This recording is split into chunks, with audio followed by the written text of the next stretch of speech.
স্থগিতাদেশ প্রত্যাহার না হলে নির্বাচনে অংশ নিতে পারবে না আওয়ামী লীগ, বলছে ইসি। ভোটের প্রস্তুতি নিচ্ছে কমিশন। নির্বাচন নিয়ে ষড়যন্ত্র হচ্ছে বললেন বিএনপি নেতা নজরুল ইসলাম খান। টালবাহানা করলে জনগণ রাস্তায় নামবে। ইশরাককে মেয়র করতে ব্লকেট কর্মসূচি পালন, জটিলতার কারণে হচ্ছে না শপথ, জানালেন উপদেষ্টা আসিফ। এবং হত্যা চেষ্টা মামলায় কারাগারে নুসরাত ফারিয়া, সুনির্দিষ্ট অভিযোগে গ্রেফতার করা হয়েছে বললেন স্বরাষ্ট্র উপদেষ্টা।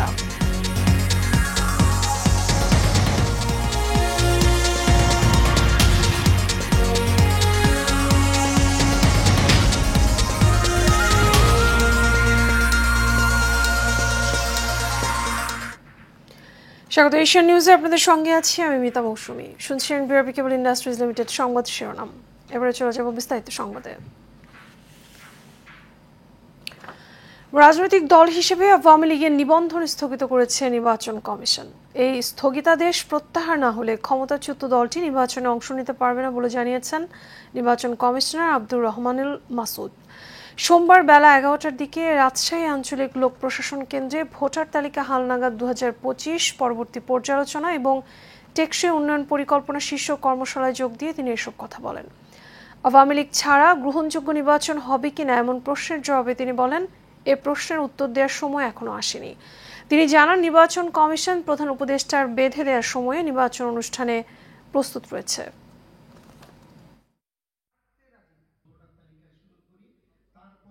সাংবিধানিকভাবে নির্বাচন কমিশনের উপর দায়িত্ব হচ্ছে সুষ্ঠু নির্বাচন করা।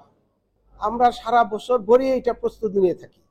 যেহেতু মাননীয় প্রধান উপদেষ্টা একটা টাইম লাইন ঘোষণা করেছেন যে 2025 সনের ডিসেম্বরে অথবা 2026 সনের জুনের মধ্যে, তো সঙ্গতভাবেই আমরা যেহেতু একটা নির্বাচন বাস্তবায়নকারী সরকার, আমাকে তো প্রস্তুত থাকতেই হবে।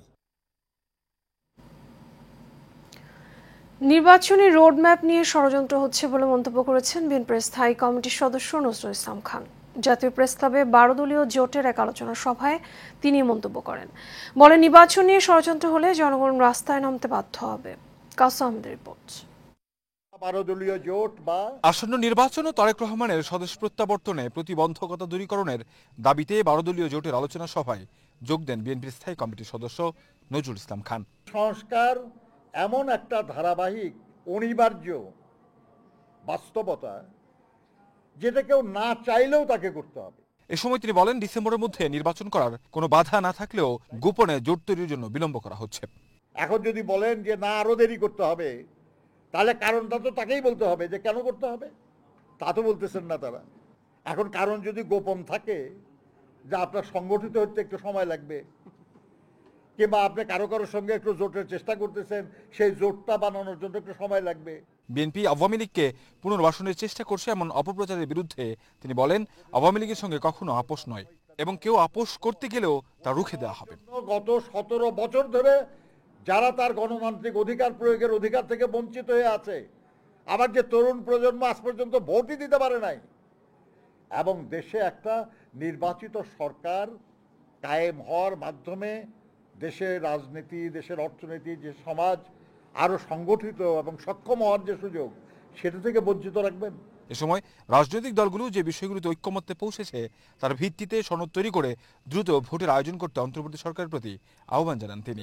এমন একটা সরকার প্রতিষ্ঠা হয় যে সরকার জনগণের ভোটে নির্বাচিত হবে, জনগণের কাছে দায়বদ্ধ থাকবে এবং জনগণকে জবাবদিহিতা করতে বাধ্য থাকবে। Kawsar Ahmed, Asian television, Dhaka. BNP নেতা ইশরাক হোসেনকে ঢাকা দক্ষিণ সিটি কর্পোরেশনের মেয়রের দায়িত্ব বুঝিয়ে দেওয়ার দাবিতে বেলা 11টা থেকে বিকেল 5টা পর্যন্ত নগর ভবন এবং আশপাশের এলাকায় ব্লকেট কর্মসূচি পালন করেছেন তার সমর্থকরা। এতে গুলিস্তান সহ এর আশপাশের এলাকায় তীব্র যানজটের সৃষ্টি হয়। এদিকে রাজধানীতে এক অনুষ্ঠানে স্থানীয় বলেছেন, জটিলতা থাকায় ইশরাককে মেয়র হিসেবে শপথ গ্রহণ করানো যাচ্ছে না। শেখ সোহাগের রিপোর্ট। দুপুরে জাতীয় ক্রীড়া পরিষদের ইউএনএফসি এর সঙ্গে এক সমঝোতা স্মারক স্বাক্ষর শেষে গণমাধ্যম কর্মীর সাথে কথা বলেন আসিফ মাহমুদ সজীব ভূঁইয়া। এ সময় ডিএসসি এর মেয়র নিয়োগের ক্ষেত্রে মেয়াদ সংক্রান্ত বেশ কিছু জটিলতা রয়েছে উল্লেখ করে উপদেষ্টা বলেন, আন্দোলনকারীদের জনদুর্ভোগের বিষয়টি মাথায় রাখতে হবে। এ সময় নগরবাসীর ভোগান্তি নিরসনে আন্দোলনকারীদের ধৈর্য ধরার আহ্বান জানিয়েছেন তিনি। এই সরকার দায়িত্বে আসার পরেই পরিবর্তন, আইনের পরিবর্তন এনে সিটি কর্পোরেশন পৌরসভাগুলো বিলুপ্ত ঘোষণা করা হয়েছিল এবং তারপরে এখানে অনেকগুলো আইনি জটিলতা আছে, সেগুলো আমরা আইন মন্ত্রণালয় থেকে জানতে চেয়েছি যে কী ধরনের আইনি জটিলতা আছে কিংবা আছে কিনা, এবং এর বাইরেও মেয়াদ সংক্রান্ত জটিলতা আছে। এর বাইরে আবার আমরা একটা লিগেল নোটিশ পেয়েছি এবং আমাদেরকে বিবাদী করে রিটও করা হয়েছে যাতে শপথ গ্রহণ করতে না দেওয়া হয়। আমরা যতদূর জানি সেটা বিচারাধীন আছে।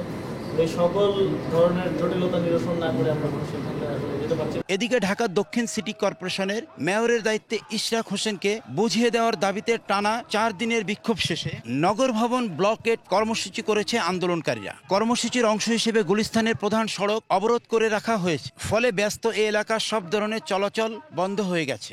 যদি তাকে মেয়র হিসাবে না বুঝাই দেওয়া হয়, আমরা রাজপথে আছি, রাজপথে থাকবো। আমাদের প্রয়োজন হচ্ছে গণতান্ত্রিক শাসন ব্যবস্থাকে প্রতিষ্ঠিত করা। তাহলে এখান থেকে অন্তর্বর্তীকালীন সরকার তার যে এজেন্ডা, তার যে মেসেজ, তার যে জন্ম এবং তার এই দেশকে পরিচালনা করার যে ওত ওনারা নিয়েছেন, এই ওতের প্রতি তারা সম্মান প্রদর্শন করে ইঞ্জিনিয়ার ইশরাক হোসেনকে অনতিবিলম্বে ওতের ব্যবস্থা করে দেবেন, আইনের প্রতি শ্রদ্ধাশীল হবেন। আদালতের রায় হয়েছে, নির্বাচন কমিশনে গেজেট হওয়ার পরও তার শপথ হচ্ছে না। আমরা সেই কারণে আজকে এখানে আন্দোলন করতেছি। আমরা জনতার মেয়র ইশরাক কোর্টের রায়ে নির্বাচিত হয়েছে। আমরা চাই এই রায়ের প্রতি শ্রদ্ধা রেখে যেন জনতার বিপ্লবের যে সরকার তারা এই রায়কে বাস্তবায়ন করে। এর আগে বাংলাদেশ ক্রিকেট টিমের পাকিস্তান সফরের বিষয় নিয়ে তিনি বলেন, সীমান্তবর্তী কোনো স্টেডিয়ামে যাতে খেলা না হয় এবং সর্বোচ্চ নিরাপত্তা নিশ্চিত করতে পাকিস্তান এমবাসির সঙ্গে যোগাযোগ চলছে। শেখ সোহাগ, এশিয়ান টেলিভিশন, ঢাকা। রাজধানী ভাটারা থানায় দায়ের করা হত্যা চেষ্টা মামলায় গ্রেপ্তার অভিনেত্রী নুসরাত ফারিয়াকে কারাগারে পাঠানোর আদেশ দিয়েছেন আদালত। সকালে আদালতে হাজির করে জামিন আবেদন করা হয়। শুনানি শেষে জামিন নামঞ্জুর করে আদালত তাকে কারাগারে পাঠানোর আদেশ দেন। মেহরাব সুমনের রিপোর্ট।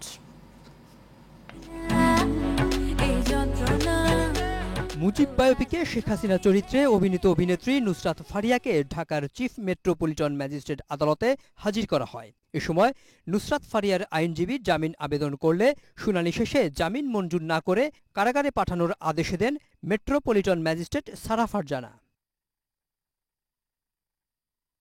সেই সঙ্গে জুলাই ঘটনায় নুসরাত ফারিয়া দেশের বাইরে ছিলেন কিনা, পাশাপাশি আন্দোলনের পক্ষে পোস্ট করেছেন কিনা সেই মর্মে তদন্ত প্রতিবেদন দাখিল করতে বলেন আদালত। তার একটা বিখ্যাত উক্তি যে প্রতিটা ঘরে ঘরে আমি সবাইকে শেখ হাসিনা দেখতে পাই।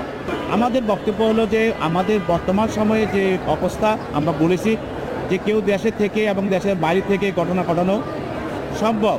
যাদেরকে আমরা এই ঘটনার সঙ্গে সম্পৃক্ত পাচ্ছি, তাদের জড়িত থাকার বিষয়টা নিশ্চিত হচ্ছি, তাদেরকে আমরা শুধু গ্রেপ্তার করছি। পরবর্তী শুনানির জন্য আগামী 22 মে দিন ধার্য করেন আদালত। Mehrab Suman, Asian television, Dhaka. অভিনেত্রী নুসরাত ফারিয়াকে নিয়ে সংস্কৃতি উপদেষ্টার বক্তব্য তার ব্যক্তিগত মতামত, তবে সুনির্দিষ্ট অভিযোগে ফারিয়াকে গ্রেপ্তার করা হয়েছে বলে জানিয়েছেন স্বরাষ্ট্র উপদেষ্টা জাহাঙ্গীর আলম চৌধুরী। সকালে সচিবালয় ঈদুল আজহা উপলক্ষে আইন শৃঙ্খলা সংক্রান্ত সভা শেষে ব্রিফিংয়ে সাংবাদিকদের প্রশ্নের জবাবে এসব কথা বলেন তিনি। তদন্তে নির্দোষ প্রমাণ হলে নুসরাতকে ছেড়ে দেওয়া হবে জানিয়ে স্বরাষ্ট্র উপদেষ্টা বলেন, কোনো নিরীহ লোক যেন শাস্তি ভোগ না করে, দুষ্কৃতিকারীরাই যেন আইনের আওতায় আসে। এছাড়া ঈদুল আজহায় আইন শৃঙ্খলা ঠিক থাকবে জানিয়ে স্বরাষ্ট্র উপদেষ্টা বলেন, সড়কের পাশে এবার গরুর হাট বসানো যাবে না। শ্রমিকদের বোনাস মে মাসের মধ্যে এবং বেতন জুনের 2 থেকে 3 তারিখের মধ্যে পরিশোধ করতে মালিক পক্ষকে আহ্বান জানান স্বরাষ্ট্র উপদেষ্টা। কেউ যেন ভোগান্তির শিকার না হয়, এই জন্য আমরা অবশ্যই ব্যবস্থা নিব। আমরা বলছি শুধু দুষ্কৃতিকারী যেন আইনের আওতায় আসে এবং শাস্তি ভোগ করে, কোনো একটা নিরীহ লোক যেন কোনো অবস্থায় শাস্তি ভোগ যেন না করে এই ব্যবস্থা আমরা অবশ্যই নিব। গতকালে ওনার এগেস্টে তো আমরা ইনভেস্টিগেশন তো শেষ হয় নাই, ইনভেস্টিগেশন শেষ হয়েছে না, ইনভেস্টিগেশন শেষ হওয়ার আগে তো বোন আমি বলতে পারবো না। সপ্তম বাংলাদেশি হিসেবে মাউন্ট এভারেস্ট জয় করেছেন ইকরামুল হাসান শাকিল। পায়ে হেঁটে 84 দিনের কক্সবাজার থেকে এভারেস্টের শিখরে পৌঁছান তিনি। সোমবার পৃথিবীর সর্বোচ্চ পর্বত শৃঙ্গটির চূড়ায় পৌঁছে বাংলাদেশের পতাকা ওড়ান শাকিল। দুপুরের দিকে ফেসবুক পেজে দেয়া এক স্ট্যাটাসে ইকরামুল হাসান শাকিলের অভিযান সমন্বয়করা জানিয়েছেন, এইমাত্র খবর পেলাম শাকিল সামিট করেছে এবং সুস্থ আছে। ক্যাম্প 4-এ নেমে এসেছে, নেটওয়ার্ক না থাকায় বিস্তারিত তথ্য এখন দেয়া যাচ্ছে না। গত 25 ফেব্রুয়ারি দুপুরে কক্সবাজারের ইনানি সমুদ্র সৈকত থেকে মাউন্ট এভারেস্টের চূড়ার উদ্দেশ্যে যাত্রা শুরু করেছিলেন ইকরামুল হাসান শাকিল। তিনি পায়ে হেঁটে নিজের অভিযানের নাম দিয়েছেন C2 সামিট।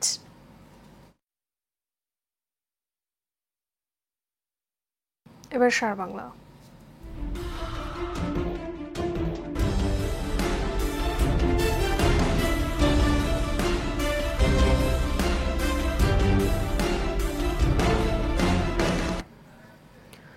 দিনাজপুরে বীরগঞ্জ উপজেলায় ট্রাক এবং মাইক্রোবাসের সংঘর্ষে চালক সহ Thakurgaon district accounts and finance অফিসের 3 কর্মকর্তা নিহত হয়েছেন। নিহতরা হলেন ঠাকুরগাঁও অ্যাকাউন্টস অ্যান্ড ফিন্যান্স অফিসের অডিটর জুলফিকার আলী, সহকারী অডিটর ইমরুল হোসেন এবং দেলোয়ার হোসেন এবং গাড়ি চালক মানিক হোসেন। সকাল 6:30টায় দিনাজপুর ঠাকুরগাঁও মহাসড়কের বাবলু ফার্মের সামনে এই দুর্ঘটনা ঘটে। পুলিশ জানায় সকালে বাবলু ফার্মের সামনে ঠাকুরগাঁও থেকে রংপুরগামী একটি মাইক্রোবাস এবং বিপরীতমুখী সিমেন্ট বোঝাই একটি ট্রাকের মুখোমুখি সংঘর্ষ হয়। এতে ঘটনাস্থলে মাইক্রোবাসের চালক সহ 2 জন নিহত এবং আহত হন 5 জন। পরে আহতদের উদ্ধার করে হাসপাতালে নিলে সেখানে আরও 2 জন মারা যান। জাতীয় রাজস্ব বোর্ড বিলুপ্ত করে 2টি বিভাগ প্রতিষ্ঠা করে অধ্যাদেশ জারি করার ফলে বিরাজমান পরিস্থিতি নিরসনের লক্ষ্যে সংবাদ সম্মেলন করেছে federation of Bangladesh customs clearing and forwarding agent association. দুপুরে ঢাকা কাস্টমস এজেন্ট অ্যাসোসিয়েশন আয়োজিত এই সংবাদ সম্মেলনে সংগঠনের সভাপতি মোহাম্মদ মিজানুর রহমান জানান, অংশীজনের সাথে আলোচনা না করে অধ্যাদেশ জারি করার ফলে উদ্ভূত পরিস্থিতিতে দেশের সকল শুল্ক এবং বন্দরে কার্যক্রম বন্ধ রয়েছে, ফলে অচল হয়ে পড়ছে আমদানি রপ্তানি। এর সাথে সংশ্লিষ্ট সকল স্টেক হোল্ডাররা অপূরণীয় আর্থিক ক্ষতির সম্মুখীন হচ্ছেন, রাজস্ব এবং বৈদেশিক মুদ্রা আহরণও বাধাগ্রস্ত হচ্ছে। ফলে বলেন, জরুরি রপ্তানিমুখী শিল্পের কাঁচামাল সরবরাহে প্রতিবন্ধকতা সৃষ্টির কারণে রপ্তানিমুখী শিল্প প্রতিষ্ঠান বন্ধ হওয়ার উপক্রম হয়েছে। তাই দ্রুত এই সমস্যা সমাধানে সংশ্লিষ্ট সবাইকে উদ্যোগ নেওয়ার আহ্বান জানান সংগঠনের নেতারা। এর সাথে শেষ করবো এশিয়ান নিউজ। তার আগে বিআরবি কেবল ইন্ডাস্ট্রিজ লিমিটেড সংবাদ শিরোনামগুলো জানাবো আরও একবার।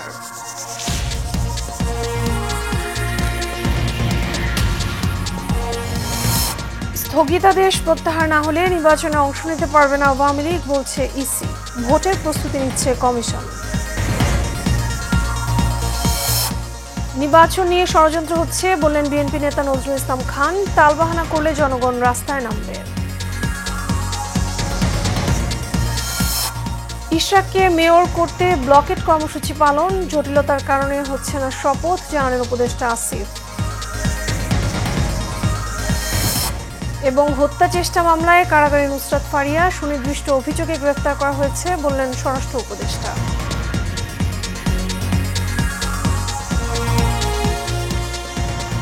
এশিয়া নিউজ এ পর্যন্ত। আমাদের পরবর্তী সংবাদ দেখার আমন্ত্রণ রইল। আপনার সাথে থাকার জন্য ধন্যবাদ সবাইকে।